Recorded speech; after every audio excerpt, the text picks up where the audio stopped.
alcohol is a nightmare for people with pain. And so is dairy. Dairy and alcohol and gluten can be such buggers. So probably the way you encourage people to eat an anti-inflammatory diet is the basis of what I do too.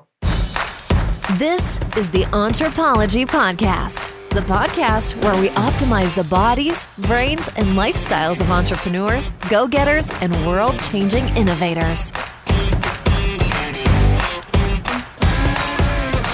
Welcome to the Anthropology Podcast. I'm your host, Dr. Megan Walker. As a naturopathic doctor and anthropologist, I optimize the health and performance of badass women working to change the world as entrepreneurs and go-getters. You know, people exactly like you. Your business, body, balance, and inner badass. These are the themes we are exploring.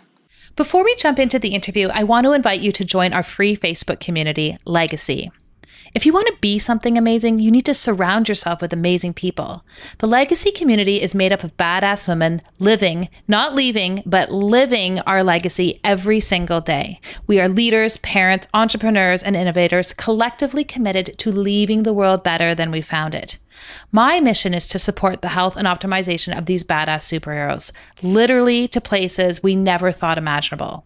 If you are on a mission and get it that your health is the key to your unlimited potential, then join us. We are super awesome. You can find us on Facebook at www.facebook.com/groups/BE Legacy. See you there. Well, I've been trying to get today's guest on for a long time. Dr. Tyna Moore is a naturopathic doctor and chiropractor and a success coach for fellow N.D.s looking to amplify their impact in the world. Needless to say, she and I are on a similar mission, and we are really aligned in how we enjoy helping people. Her expertise, however, when it comes to clinical care is different than mine. She is an expert on pain management and has an intuitive sense in terms of understanding where pain originates in the body. Very often what she observes is that pain is an issue with the central nervous system, in particular, inflammation in the brain. And what was so fascinating about our conversation today is looking at the applicability of that idea as it pertains to those of us who may be suffering from chronic pain issues. This is a fascinating interview as it starts to explore the connection between the mind and the physical manifestations that we have in our body and some of the really cool regenerative injection therapies that are available to us as consumers of better healthcare and as options as we look forward to ways of being able to manage our health. Tyna is a leader. She is a badass entrepreneur, and she was so much fun to interview. I'm so excited for you to finally meet Dr. Tyna Moore. Dr. Tyna Moore, welcome to the Anthropology Podcast. Thank you so much for having me. I'm so excited to be here and finally get to talk to you. Well, you're kind of the perfect person for this podcast because this is really all about optimizing your health, but also getting your business brain on. And our audience is made up of really incredible female entrepreneurs. And you yourself are a badass superhero doctor with more credentials than I can even count. How did you get here? Like, tell us a little bit more about your story and your journey. Okay. Gosh, that's a big question. So you have all day. I was inspired by, so my back history really quickly was that I was a really sick kid, really, really sick, and kind of came out of the chute sick and put on antibiotics right away. And, lots of tonsil removal, adenoid removal, chronic ear infections, food allergies. I was that kid, only this was the time when people didn't really understand how to treat that very well. And went through high school and college. I got progressively more anxious, more depressed, thinner, more anorexic. Like it just was going on. And really looking back, I think my brain was just massively on fire. And I was not helping anything by living off of, Snapple and Sun Chips and cigarettes, basically. That was kind of my jam. I was always super, super smart though. Like I always knew I was going to be a doctor. I always knew that I was headed for great things in science. I just had that brain. It made sense to me, but I was shooting myself in the foot. And then long story short, when I got out of undergrad, I interviewed for a job I did with a local naturopathic physician here in Oregon. I did not get the position. He sent my resume over to my mentor, Dr. Rick Marinelli, who I had yet to meet. And when I walked into Rick's office, he was about the age I am now. And that was it. It was just instant. It was like, oh, there you are. I've been looking for you. And so he took me under his wing and he mentored me. And he was such a badass Jedi naturopathic doctor. He was doing incredible stuff with pain, prolotherapy, regenerative injection therapies, IV chelation, all the things that are hot now, Myers cocktails, things that people go to like specialty clinics for. He was just in his little clinic in Beaverton, Oregon, doing this stuff way back in the 90s. And it was so innovative and it was so exciting. And I sort of just followed my path from there. And I did go to too many schools. I went through my experience as a child. The chiropractors were really the ones who helped me the most. They were the ones who answered my questions and who took really good care of me. As my mom hauled me around from specialist to specialist, the chiropractors were the ones who were talking to me about nutrition and supplements and sleep and exercise and all of those things that are so critical. So I always wanted to be a chiropractor, but I had this mentor who was a naturopathic doctor, and I ended up doing both because I thought both were so critical to really understanding how to treat a patient appropriately. And then I just got way into pain. I ended up suffering from chronic pain somewhere around my pregnancy. My daughter's 18 now, so that was a long time ago. And I just got really, really good with, I'm really good with a needle, and I'm really good with understanding and diagnosing the root cause of pain, whether it be musculoskeletal or actually systemic. That's where my naturopathic brain really shines for me. And then through that, I found myself training other physicians in these regenerative injections. And I started building a tribe of women. Women started coming, women physicians. And I was so excited because there's really not a lot of women physicians doing prolotherapy or regenerative injections. And it just kind of snowballed from there. And then I've always had a cash practice. I've always been successful. And people were asking me, how did you do it? How did you do it? I started dabbling with the online space because I wanted to reach more people. And it all sort of culminated into me opening a mastermind and doing physician mentoring, naturopathic physician, predominantly women. And that's kind of where I'm at now. So I love it. Well, then that's how you amplify that experience, right? As you start to then support and empower the people who can carry on and do that work in their own unique way. So I love what you're doing. And I think we're totally aligned. We're totally aligned in that mission and how we do that. I want to go back and I want to talk about the pain piece, because you're like, oh, I just kind of intuitively through, my naturopathic brain and how I think was really good at finding the root cause of pain. And I find pain so pervasive and so challenging to people's lives. Like, do you start to see commonalities in terms of the source of pain for people, like their physical pain I'm talking about? Yes. So there is biomechanical pain. And a good example would be, like, I'm my perfect avatar. I'm fit. I lift weights. I like to stay active. And sometimes my back or my shoulder starts to get janky and I need to have it tuned up, so to speak. And that's where regenerative injections really shine. And then there's chronic pain. And I also have that. And that's more where how my spinal pain presents. And that is very much a systemic root cause. It's often due to inflammation in the brain, usually overactivity of microglial cells and overactivity of the brain itself feeding this central sensitization, meaning the entire nervous system gets lit up like a Christmas tree and it's stemming from the brain. And so it might be perceived as pain somewhere out in your joints, but that pain could be a multitude of things. Usually there's some brain component to it. There's often a hormonal piece to it. I think your microbiome has a lot to do with it. Your thyroid, obviously your gut, mentioning the microbiome, but not just the biome in the gut, the biome everywhere. But the gut is a huge driver of all kinds of arthritis and pain. And so in my head, when I look at a patient, I can usually tell simply by asking them questions on a piece of paper before I even physically see them. But the second I get my eyes on them, I'm pretty quick to tell, like, oh, this is actually, you're looking at like 6 to 9 months of really solid naturopathic care before I ever put a needle in you. And then other people are it's just quick and easy. It's like, oh, you're super healthy. You're already doing all the things and you just need some prolotherapy or some PRP and you're good to go. I want to talk about what prolotherapy and PRP are all about, but I want to back up for 1 second because I'm just totally picturing someone driving right now who's got arthritis and pain in their hands, and you just told them that this is because of inflammation in their brain, and they're like, "Oh shit! Like I thought this was just something in my limbs, and now you're telling me my brain has inflammation." Like, can we break down what that means a little bit for people so they have a better understanding of what that looks like, because it's really common.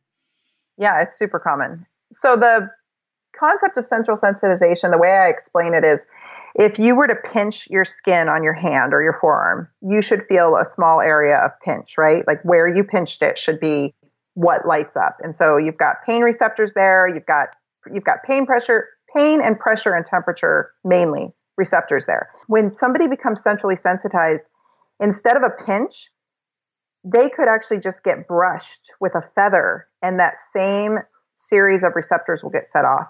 Pressure will start to be perceived as pain.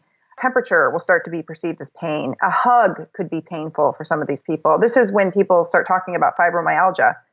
This isn't all of it, but this is part of it. And it's this concept that the brain is actually, it's fired up, so to speak, and it's wound up. And so the pain that's coming perceptibly from the extremities or from somewhere else is actually, yes, there is something probably biomechanically going on there, but at the same time, their nervous system is fired up. And a big piece of this is the microglial cells in the brain are your immune system in the brain. And in our bodies, we have a checks and balance, hopefully working in our immune system. But in the brain, we don't. We have on and off. And once it's on, it's primed, meaning it never really turns off. It's just kind of hot to trot. And it's really easy to upregulate that and get that to fire off again without too much pressure on the system. So a good example is, this is me. So college, I'm not in good health. I'm really skinny. I'm not eating well. I'm not sleeping well. I'm not taking care of myself. I go on birth control and I get in a car accident. And it's not a big deal. None of it's a big deal, but I hurt more than I used to. And then I hit my mid-20s and I'm pregnant. And there's a huge hormonal surge that comes with that. And then I get out of my pregnancy, I have my baby, I go into medical school, my stress is super, super, super high. And then I have a really bad bout of giardia that I pick up in Mexico. So now my gut is inflamed and it's a mess. And then I get in a decent car accident, not huge, but decent. And all of a sudden I'm in a 9 or 10 out of 10 pain all the time. And what happened there? It was a culmination of things, but each one of those layers ramped up my microglial cell activity in my brain as just one piece of it. And then down in my body, my gut is now involved and my hormones are shook up and I'm postpartum and I'm stressed out of my mind doing 2 medical programs. So it's sort of the perfect storm. But according to the auto insurance people, they're like, oh, well, that impact wasn't that hard. The guy was only going 35 miles per hour. Based on our statistics, you shouldn't have any tissue damage. And I'm over here going like, I'm in so much pain. I can't lay on a mattress with springs in it anymore. So that's central sensitization. Does that answer it to some degree? Did I totally go off tangent? No, you didn't, because I think the thing that, and I talk about this with my patients too, I was like, your body is your biological story. And we all, it's like a choose your own adventure novel. We all got here through a different route and through a different accumulation of experiences and biochemical baggage. And so, the thing that's going to break the camel's back, as it were, is going to be different for all of us, but we're constantly filling this cup and then we're surprised when it starts overflowing everywhere. So no, I think your story illustrated that so perfectly, because I think as consumers of healthcare, we are used to suddenly being sick or suddenly being injured, right? It's like, oh, I acquired diabetes last week when my doctor told me, right? And so, and you're like, no, you acquired it like 10 years ago when, you stopped eating vegetables. And so I think that's part of the challenge, is that we have been conditioned to not necessarily view our health as our health is this accumulation of experiences. It's like this thing that comes and goes, it gets turned on, we have it or we don't. So I think that's a beautiful illustration of how we all get to where we are, right? And how we all and why we all experience it differently. Yep. And when I would receive regenerative injection therapies, whether they were mild, moderate, or extreme, being, prolotherapy is a really elegant and simple form of regenerative injection therapy using sugar water basically to regenerate joints and tendons and ligaments and also turn down neurogenic inflammation. And then it jumps to platelet-rich plasma, which is a bit stronger. And that's where we take the person's blood, we concentrate out their platelets, and we re-inject that into the injured tissues. And it has a profound regenerative response based on the person's health and how good their blood is. And then the third one is stem cells, which everybody wants the stem cells. Everyone thinks those are the most sexy. I think they're way overused and often unnecessary. I think a healthy person does really beautifully with prolotherapy and PRP, but that's a story for another day. Regardless of what treatment I received, I would light up like a Christmas tree every time I got treated when I was in this state, this centrally sensitized, wind up state of pain. A hug was painful. Everything was painful. And so I had to unwind my nervous system. And that took about a decade, really. I still deal with some chronic pain, but it's about 2 or 3 out of 10. But it requires a daily regimen of protocol to take care of myself, which includes, nutritional supplements, exercise, adequate sleep, keeping my toxic burden down, keeping my stress low. All of these things it's active care, to stay out of that pain point. I love how you say keeping your stress low. And then what I know about you is you're just constantly like striving for new levels and taking on new things and building these like awesome empires and helping all these people. So when you say keeping your stress low, I suspect what's really happening is you're managing it quite effectively. So what kind of tools do you use to manage your stress? So I am learning, and it's always, I tend to be that person who, I think I have that COMT snip where I just seek out stress all the time. I think that's what keeps my brain firing. I hear you, sister. I'm learning. A really great partner, boyfriend of 1.5 years is just such a wonderful example for me of how to keep my life in check. And he helps me. He's a Southerner, so he's got that calm Southern charm, and he really helps me stay on target. And my dog is critical to me for stress relief. I think it's so important to have a pet in your life of some sort, some other animal that you can connect with and take care of, and they take care of you. Exercise is key. I have a standing twice a week appointment with my strength and conditioning coach, and there is nothing or no one that will derail that. So that's my time where I get to go into the gym and be super strong, and she challenges me to lift heavy things, and it's got to be all hands on deck mentally, or I can't do it. Or I'll drop the kettlebell on my head, So that's a big piece of it. I falter on and off from trying to do the daily walk, but I really need to bring the daily walk back into my life, because I think just going for a walk with no agenda, no phone, just me, my dog, or me by myself, I think that's key, just being outside. And then I did a huge thing this year. I pretty much closed down my practice of 10 years, my very successful cash-based, wait-listed practice, application only. And I'm not saying that to be arrogant. I'm saying it because it was a really bold, scary move, but something had to give. And my mission right now is to help my profession. And it's a much bigger mission than, I feel like I did patient care for 10 years. I've worked in hospitals or been a patient in doctor's offices or worked in doctor's offices literally my entire life. And I was like, I'm almost 45, and I would like to know what life is like outside of a clinical setting. So, literally it was that simple. And that was a big shift, but oh my gosh, my stress level has plummeted since then. It's a huge shift. It's huge, and it's scary, but it's bold. And I still see a few patients, and I keep my skills sharp, so to speak, my needling skills sharp. I was like, that is a legendary pun, Dr. Moore. Yep. And I train physicians regularly enough that I'm engaged with, the act of doing regenerative injection therapies. But something had to give. And I went through 2 months of pneumonia, and I couldn't shake it. And that was really telling to me that I was out of alignment with what I was preaching online, So that was my big shift. And where you were supposed to go. And I want to talk a little bit more about the exercise piece, but I want to go a little bit deeper on the regenerative injection therapies, because I think this is a concept. Well, I know this is a concept that's entirely new to my audience, and we have a huge part of our audience. Well, it's pretty even split actually between Canada and the US and then globally. But we cannot readily access stem cells here in Canada. So PRP and Prolo are the primary forms of injection therapy that people would have access to here.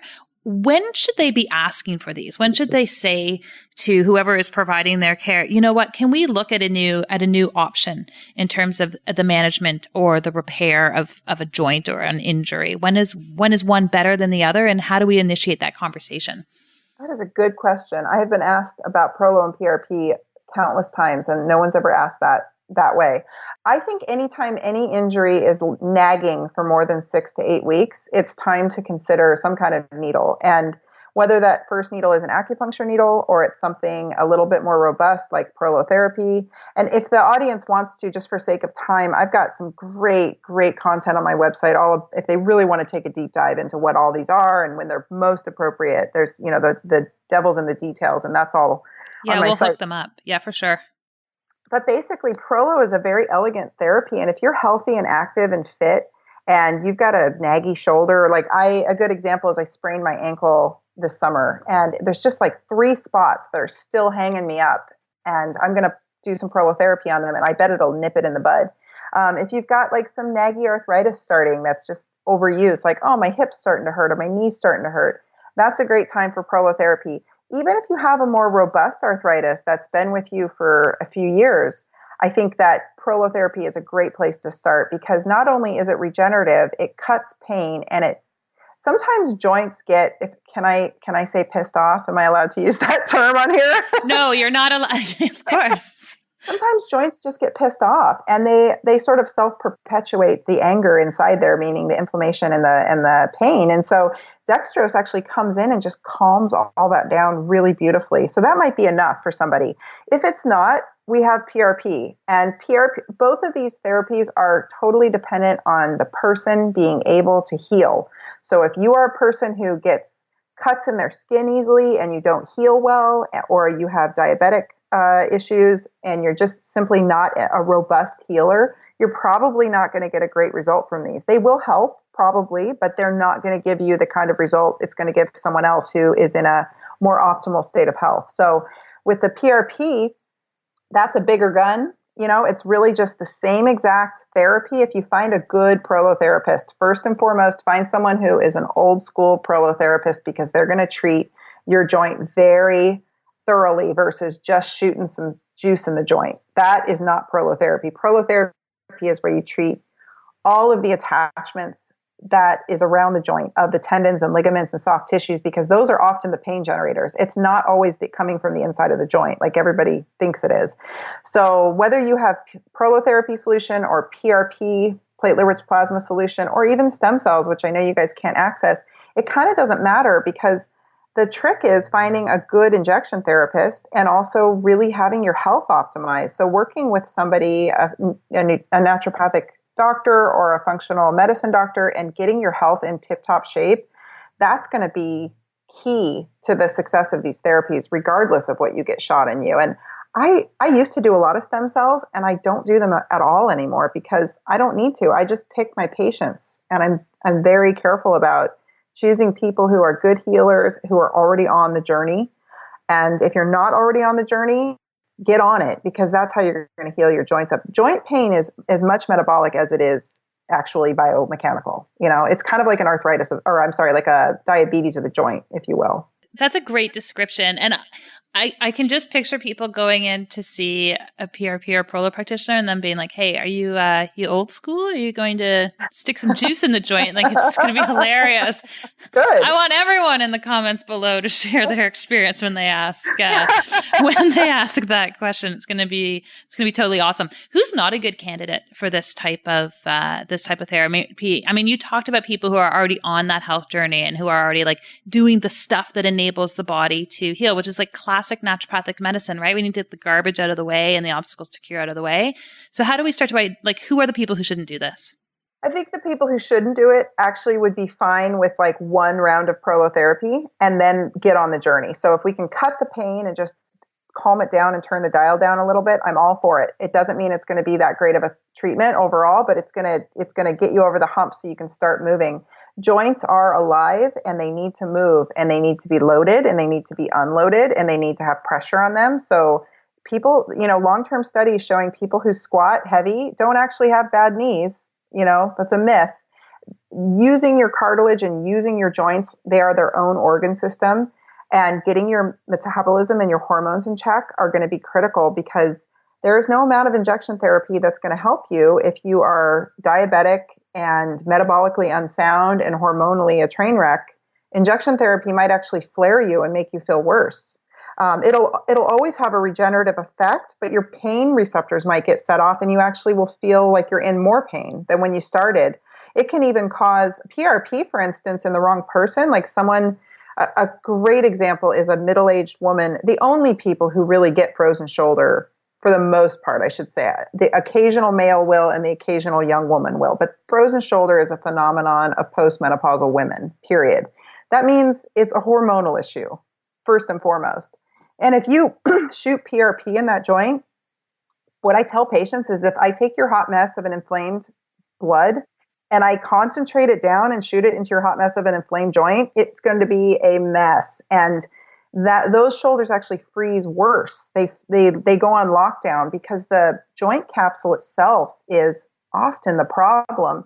And if it's thickened and inflamed because your biome is a mess, your hormones are all over the place, your thyroid's off, your sleep's off, your diet's off. If you don't have a good substrate to work with, so to speak, it really can be kind of a mess for people. And then they say, well, PRP doesn't work. It's like, no, who was holding the syringe? What did they put in you? And who was the patient, right? So I think that's not to say people who aren't healthy can't do it, but I had a patient recently, good example, she had a meniscal tear.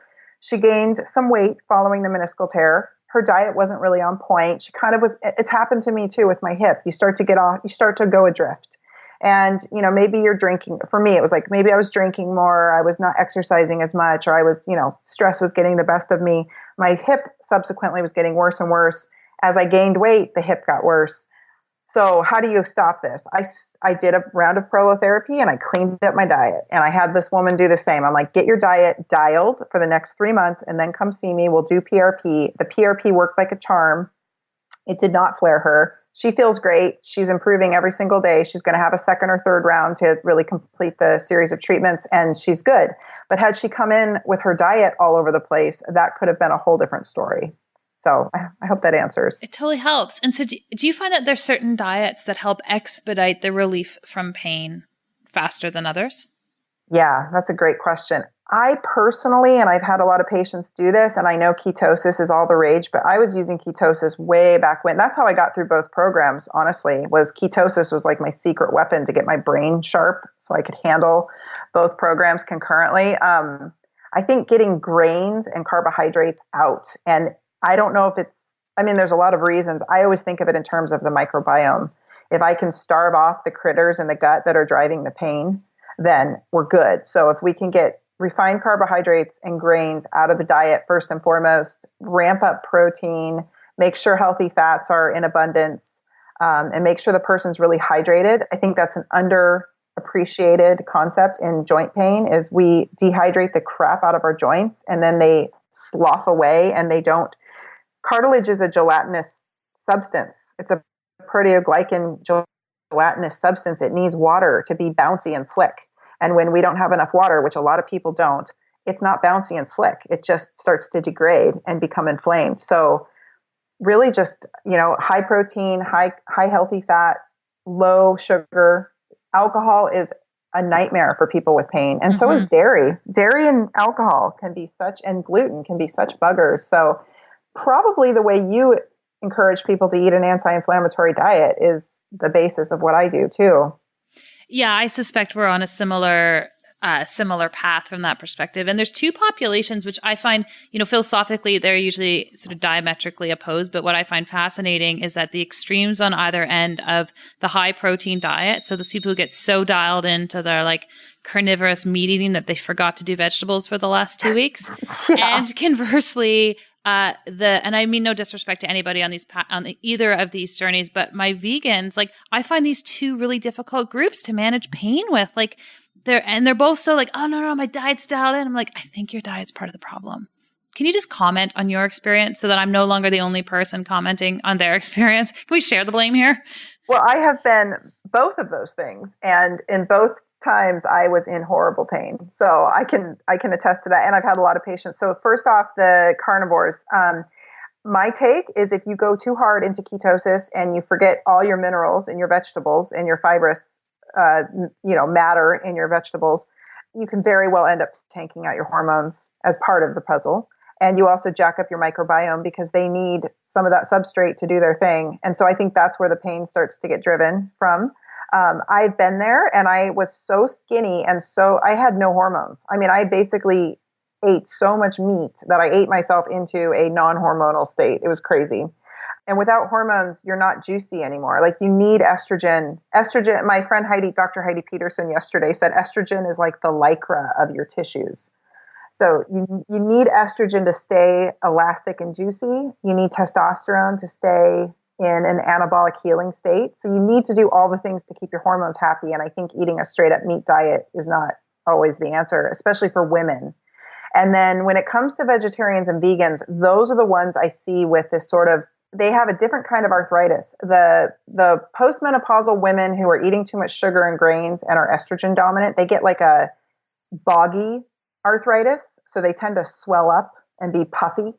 And then the vegans and vegetarians tend to just get this sort of dry, depleted arthritis where they are usually lean and malnourished in enough collagen to keep their joints happy and healthy. And so my compromise with those patients is I will often get them on a collagen supplement, and we'll try to find a source that they're happy with, that's in line with their, because there's a moral and ethical 100%. thing. Yeah. And I get it. I've been there. I have a hard time eating meat simply because I'm such an animal fanatic.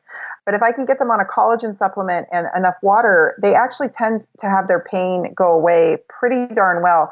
Something an old-timey doctor told me once, an MD, he said, most women are malnourished in protein. And if you get these thin women in their middle age, and they hurt from tip to toe. And that's hormones as well. But often just getting enough protein into these women will help their pain so much, and they feel so much better. And so it just comes down to compromise on that. And I won't inject them. I won't inject either group until I know that things are a bit more dialed in, because it's wasted money. Yeah, no, I hear that. And then on that continuum of lifestyle, because I think these things are so fundamental to the management of pain. It's what you do every day that's going to have the biggest influence. I read recently on the gram, on your feed, you said muscle will always be more potent than supplements and drugs for diabetes, osteoporosis, arthritis, pain, depression, and hormonal imbalance. Can you talk about what that means? Because I often feel like as women, we're like, oh, I work out, I do a ton of cardio, I don't want to get big. I don't want to lift anything. And I'm like, but it's the secret. It's the secret to all the things you want. Like, it's a superpower. Having muscle on your body is a superpower. And it's a really underappreciated superpower, because if you've never had it, you have no idea what it feels like. But when you finally have muscle on your body, and I'm talking, it took me 3 years to pack on 20 pounds of muscle. I was a very thin woman. And I was that woman I was just describing. And it took a long time for me to actually get muscle on, but oh my gosh, it's like night and day. Muscle is an organ system, just like your joints are an organ system, and muscle is its own organ system. It secretes its own chemicals, biochemicals.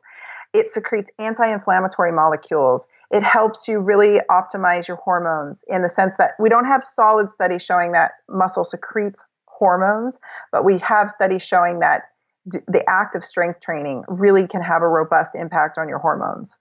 I have found that my thyroid antibodies, I have a whole slew of autoimmune conditions. My thyroid antibodies are all but gone when I have muscle on my body. I sleep better. And when you have muscle on your body, besides all of I have a whole article I wrote about it that I can share the link with you if you want, about muscle as medicine, with all the scientific references. But the beauty of it is if you're training for muscle, you will automatically eat better. You'll tend to increase your protein intake because you cannot increase your strength gains unless you're getting adequate protein, whether that's plant or animal source. You'll hydrate more often because you will want to, because you're actively engaging in strength training. Your sleep tends to improve. People's libido improves. Their hormonal status improves. To me, it's like the most basic treatment guideline that naturopathic medicine and every other profession is completely missing. And it makes me crazy because I see these long posts on these functional medicine lists and these naturopathic lists about arthritis or this or that. And I'm always the one that chimes in and I'm like, are they strength training? Like, duh. In my head, it's like a no-brainer that all of these symptoms they're describing that they want to address with a pill, even if it's a natural pill, it honestly pisses me off because I'm like, you're missing the root cause here, which is that the person has no muscle on their body. The other part is there's two parts. If you're deconditioned, you are hanging on ligaments and tendons, and those hurt. Where ligament and tendon inserts onto bone is where we apply the prolotherapy and the PRP. And that's a very highly innervated area. And if you're just hanging, if your arm has no muscle to hold your shoulder together, you're just hanging off of ligaments. And it's a matter of time that you're either going to bust it, rip it, or it's going to be in a chronic pain state, or it's going to freeze. If you have muscle controlling the movements and actually holding that big old heavy arm on, you're in way better shape. That's the same for any part of your body. If your spine is not surrounded by robust, dense muscle, it's going to blow a disc. It's going to degrade. How I tell my patients is basically if you're chronically inflamed because of your lifestyle and your food choices and all of that, and then you're also chronically deconditioned, you're basically like, what happens when you put a tough piece of chuck roast in a crock pot? It melts, right? Yeah. Like it melts. And that's what we're doing to our bodies. We are slow cooking our bodies in a blanket of inflammatory fat and inflammatory tissue if we're not leading a clean, healthy lifestyle. And then on top of it, we're not doing anything to condition and strengthen our joints and our bodies. And so we're basically just slowly melting our tissues off of our frame. And I can't inject that. Like other doctors will, but I just ethically, that doesn't feel right to me. I'm like, get your game on, get your act together, put your body back together, and then we can inject you. And then the last part of this is a meta-analysis just came out the other day that I posted on Facebook where it took a look at least 10 good studies. If you go into any kind of chronic illness or cancer with low muscle mass, the title of the article was muscle mass should be an extra vital sign. Like muscle mass should be considered a vital sign, which I'm sure you agree with. If you go into any of these chronic conditions with low muscle mass, your chances of making it out are pretty slim and none. And if you don't have muscle mass, your propensity and causation is, causality is not always cause, and it's not always as clean as we'd like it. But in looking at studies of women with breast cancer, for instance, those who had the worst prognosis and outcomes were those with the least amount of muscle mass and the highest amount of sarcopenia, which is muscle wasting. So bottom line is muscle's protective. And if you want to have a fighting chance at making it your way through some of these terrible things that happen to people in their lives, going in with a pack of muscle on your body is probably a better insurance than anything else. Well, and what a great analogy for life, right? Like if you go in and confront anything when you're coming at it from a place of strength, you stand a better chance. Absolutely. And let me add one more thing. My success has been completely in alignment with my the amount of muscle and strength training I do. So as I have upped my strength training and really prioritized it in my life, my checkbook has increased. Like the amount of money I make has increased because strength training translates not only into everyday physical activities, but everyday mental activities. And when I'm doing a Turkish get up with a 16 kilo kettlebell, and that's a lot of weight for somebody my size, and it took me years to get to, it's pretty clear to me that like when somebody tries to derail me emotionally or somebody's giving me lip online or somebody's trolling me on social media, I'm just like, whatever. I just kettlebell, Turkish get up to a 16 kilo kettlebell. Like that's irrelevant. And it helps you be more robust in life and show up and be less fearful, I think, overall. 100%. I could not agree more. Someone asked me the other day, they're like, what is the single most important thing you do in your business? And I was like, work out. Yeah. I could just, Totally. that's it. That's how I have to show up. Tyna, what do you want your legacy to be? Oh my gosh. You know what? There's a Living Legends Award that they give out at the Oregon Association of Naturopathic Physicians every year. And I remember when my mentor won it before he died. And I thought, I would like to win that someday. I want to see my profession thrive. And I want to see naturopathic medicine really claim its place and its foundation. We really are the grandmother of functional medicine. And I'd love to see our whole tribe stand up and own their power. And I'd love to be beloved in my profession. I'd like people to say that I made a difference in the outcomes of how this profession goes. And I hope to inspire millions. And I really hope, more than that, even bigger, is just, I always try to speak the truth. And I try to speak the truth in medicine. And I try to portray that in my platform to the public as well. And so if I can inspire other people, most importantly women, to really walk into their power at that middle age point when things really start falling apart for most women, I want them to step into their power and learn that they can be strong, they can embrace it, they can lift heavy things, they can do hard things, and really just freaking win. Like now's the time to win and step up. So I want to encourage more people just to be a badass. That's it. That's why you're my girl. Our body is a series of interconnected systems. What is happening in one system puts pressure on another.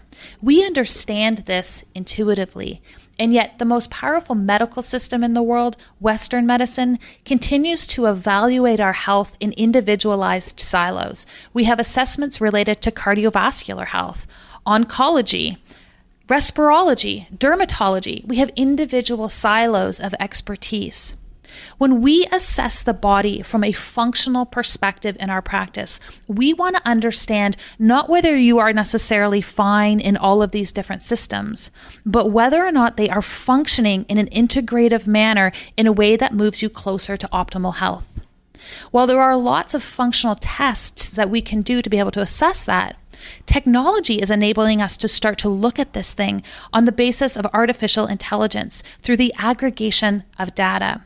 We do this in our practice using a tool called Living Matrix, and I want to make this assessment available to you. If you go to our new website, anthropologyperformancelabs.com, on the front page, you will see an opportunity for you to opt into your personalized functional medicine quiz.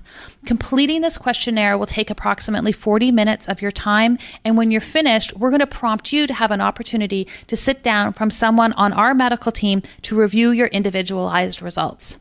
We are all on big missions. We are all trying to change the world. It's no longer sufficient for our health to simply be fine. For us to achieve what we want to do as badass women with a vision for how we can help the world, we need to move our health to a place of optimal. And I invite all of you the opportunity to see how close to that line you really are. Go to anthropologyperformancelabs.com and do your quiz today.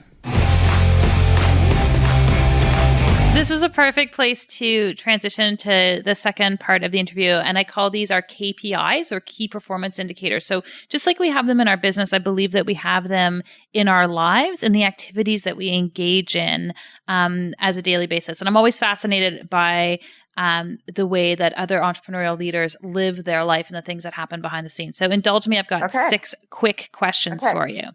First question, do you have a consistent evening routine? And if so, can you share?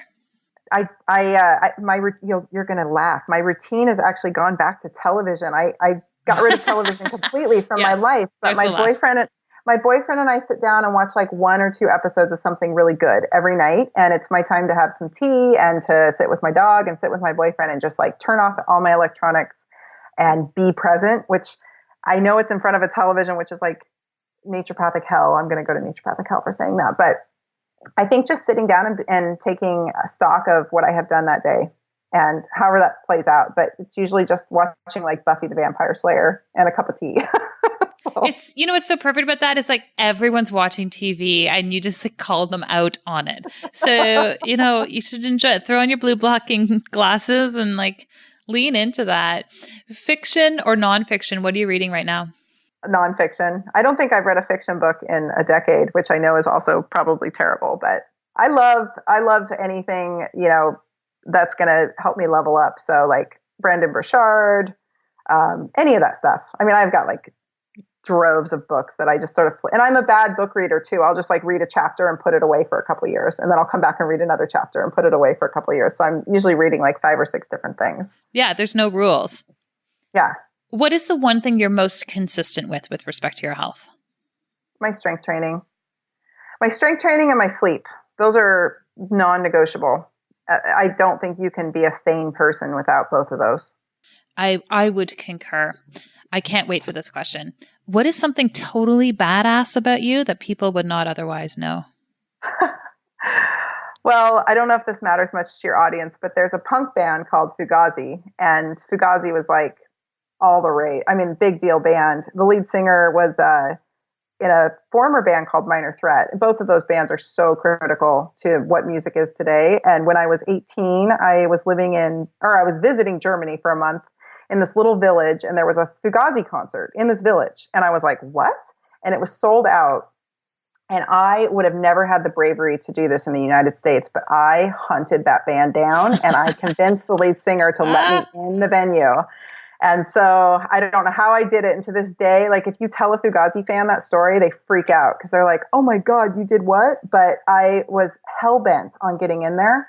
And it was just something my mom always told me was the worst thing anyone can say is no. And so I have lived by that. And so that Fugazi story, that translates into everything I do. I just keep trying. Like I just keep trying. And I think that's probably, it translates into everything else I've done since. But yeah, that was crazy fun. And then once we got in, everybody thought we were with the band because we were American. So we got treated like royalty. It was amazing. That's awesome. I feel like you can always do things that are outside your normal comfort zone when you put yourself on like a whole new continent.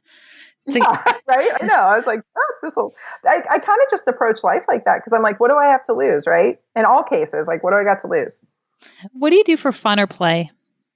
I love my dog and I do everything in my power to spend more time with her because she's such a cool little creature. I love going to concerts. Love going to concerts. I think seeing life through a similar lens with a group of people is so important, and we're losing community like crazy. And so going to live music, I think I really think right now we have to bring the light back to the world. I think we're losing the light in a big way, especially in my country. And so live music is a way to go see the light as a group. And so I encourage everybody to get out and see live music in whatever format they enjoy regularly because it is a game changer. Last question for you. Entrepreneurism. Are we born this way or do we learn to become entrepreneurs? I think it's both. I know I'm born with something that other people don't all have because I used to get frustrated and not understand why they didn't act the same. Then I realized that it was just me being, I think it comes down to what breed of dog you are. Like I look at most people as a breed of dog and I'm a terrier. Like I will dig up that bone if it takes me 8 different ways and I bloody my nose, I'm still going to get the frickin' bone. And other people will just leave the bone and go find an easier route. So I think it's both. And I think if you have any entrepreneurial spirit in you, which I think being a human being, just if you enjoy freedom, you probably will enjoy entrepreneurism to some degree, and you need mentorship. Like that's been the game changer for me, was hiring a coach, period. So having any kind of mentorship, I don't care what it is. I don't care if it's a program you buy online or it's you doling out the big bucks to hire somebody to guide you, but it's just like in sports, right? And in strength training, like I have a coach. So I think you can coach it to some degree. And I think that part of it is just a spirit inside of us that some of us have more of than others. Fair answer. And I listened to you say that, and I love that you make it welcoming for everyone, but we're all pretty grateful that you are the entrepreneur that you are, and you're doing really incredible things in this world. And so how do people follow up with you, learn more about the things that you are up to now in your career? You're on a new journey. I am. So I have a free book for the public, which is and it's also, if you're an entrepreneur, check it out because it's a very simple book. And I think anybody can write a good book if they've got it in them. It's at drtyna.com, drtyna.com. And you can find me on Instagram at Dr. Tyna, drtyna, and on Facebook at Tyna Moore. And I'm kind of, I'm showing up with all the different things I'm doing on all those formats. So I would love, and for the people who are interested in Prolo and PRP, if you go to my website, get the book, click through to the website, and there's actually a PRP 101 Academy. And I would encourage everybody, including physicians, to go in there and grab that free cheat sheet because I wrote that cheat sheet on purpose. I wrote it for patients to empower them to know the right questions to ask and what's important. And I wrote it for physicians because I want them to know that they need to actually know all this stuff before they engage in doing PRP and that these are the questions patients are going to be asking them. So it's a good resource all the way around. Amazing. And we'll make sure everything is hooked up in the show notes. Tyna Moore, thank you for finally being on the Anthropology podcast. This was so much fun.